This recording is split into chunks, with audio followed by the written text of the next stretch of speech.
Na mitologia grega, Narciso era um rapaz que conseguia olhar só para si.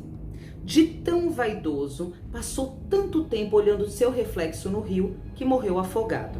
É por conta desse mito que a gente fala em transtorno de personalidade narcisista. Pessoas que conseguem olhar somente para si. E quando essas pessoas são mães? Elas deixam um rastro de destruição na personalidade dos filhos. Recentemente, um caso chocou todo o Brasil, especialmente aquelas pessoas que são mães e pais amorosos. A gente não consegue compreender como é que uma mãe deixou uma criança ser torturada, uma criança de 4 anos, até vir a óbito.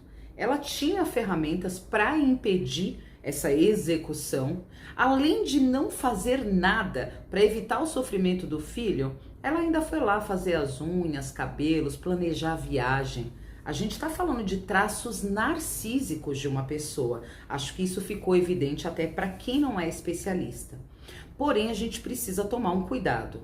Narcisista ou qualquer outro tipo de transtorno só é feito diagnóstico cara a cara com a pessoa de acordo com os relatos, escalas e testes aplicados.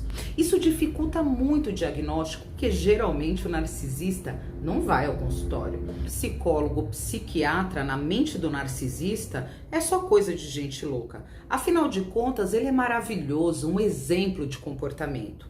Então percebam que esse diagnóstico ele é muito difícil, ele não pode ser feito por um caso que a gente viu na internet e também não pode ser feito somente com os relatos dos parentes, especialmente dos filhos e filhas de mães narcisistas.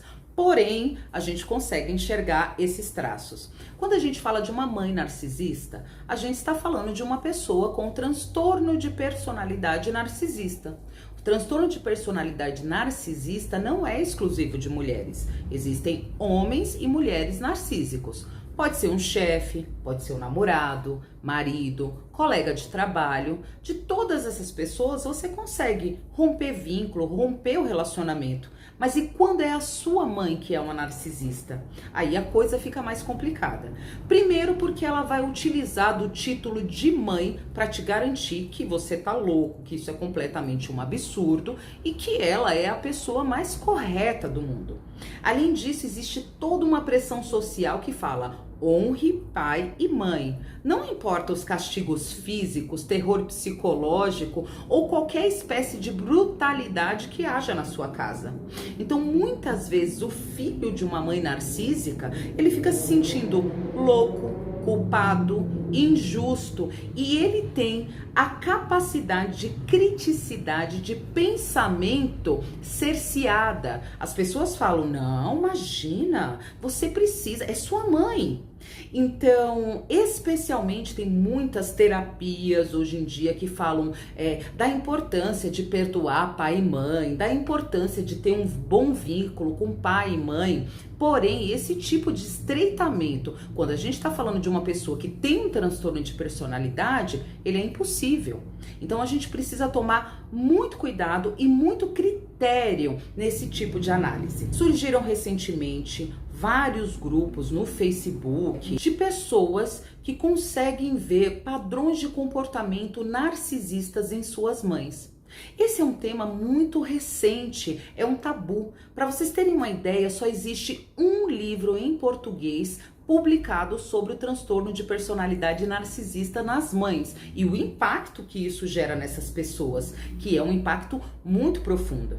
Mães narcisistas costumam falar frases como: eu devia ter te abortado, você não deveria ter nascido, você é um incômodo para minha vida. Isso porque, por ser uma pessoa narcisista, muitas vezes ela mina as suas próprias relações sociais, mas ela transfere essa responsabilidade para o filho. Olha, depois que você nasceu, seu pai foi embora. Olha, eu não queria ter tido você. Você é um peso na minha vida. E além disso, ele ainda faz o filho crer que ter uma mãe daquela é uma bênção. Afinal de contas, ela está abrindo mão da sua vida para os cuidados de um filho. E ele tem que ser absolutamente grato independente do que ela faça. É uma relação extremamente abusiva.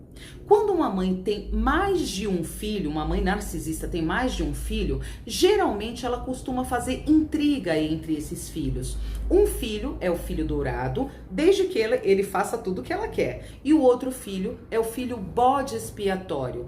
Aquele filho, nada do que ele faça é suficiente para suprir as expectativas dessa mãe. Então existe um sofrimento e um caos familiar muito grande.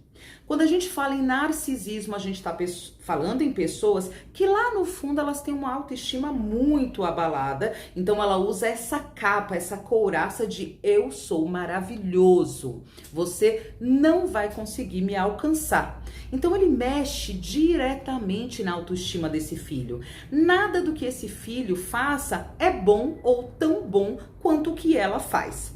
Quando a gente fala em narcisista, existem dois tipos. O narcisista clássico, que ele se acha maravilhoso e você tem que ser feliz por você ter aquela presença. E a gente tem o segundo tipo, que ainda é um pouquinho pior, que é o narcisista perverso. Então, além de tudo, ele tem uma certa satisfação na dor do outro. Diferente de outros transtornos, a gente não está falando que o narcisista não tem emoções. Ele tem, mas ele tem um embotamento emocional e dificuldade de empatia. Isso porque o narcisista consegue sustentar relações superficiais. Então, aquela vizinha que ela encontra de vez em quando, o feirante que ela cumprimenta com muito carinho, muito cuidado na feira. O narcisista, ele quer o palco. Então, geralmente, ele vai ser uma pessoa extremamente agradável, de riso solto, porém, em casa, ele é uma pessoa extremamente julgadora e com padrões de expectativas altíssimos. É impossível para essa criança. Como que a gente consegue identificar isso? Somente através do autoconhecimento. Um filho de uma mãe narcisista não vai conseguir mudar essa essência da mãe, que é uma essência de conflito, de inveja, de briga, de manipulação. Um filho de uma mãe narcisista precisa cuidar das suas feridas internas, se enxergar, perceber que não é culpado pelo comportamento da mãe. Então, eu gostaria de chamar a atenção para quem veio buscar esse vídeo, se identificou em algumas situações, busque terapia para você conseguir se diferenciar da sua mãe, sair desse período simbiótico, certo? Gente, a gente falou um pouquinho aqui sobre esse tema. Se vocês tiverem curiosidades, não hesitem em deixar aqui nos comentários, tá certo? Quero deixar um abraço muito apertado para todos aqueles que identificaram ou que sentem intuitivamente que tem alguma coisa de errado na sua relação de filho com a sua mãe, certo? E torço para que vocês consigam buscar o tratamento aí adequado. Muito obrigada, gente. Aguardo vocês aqui na próxima semana. Abraços!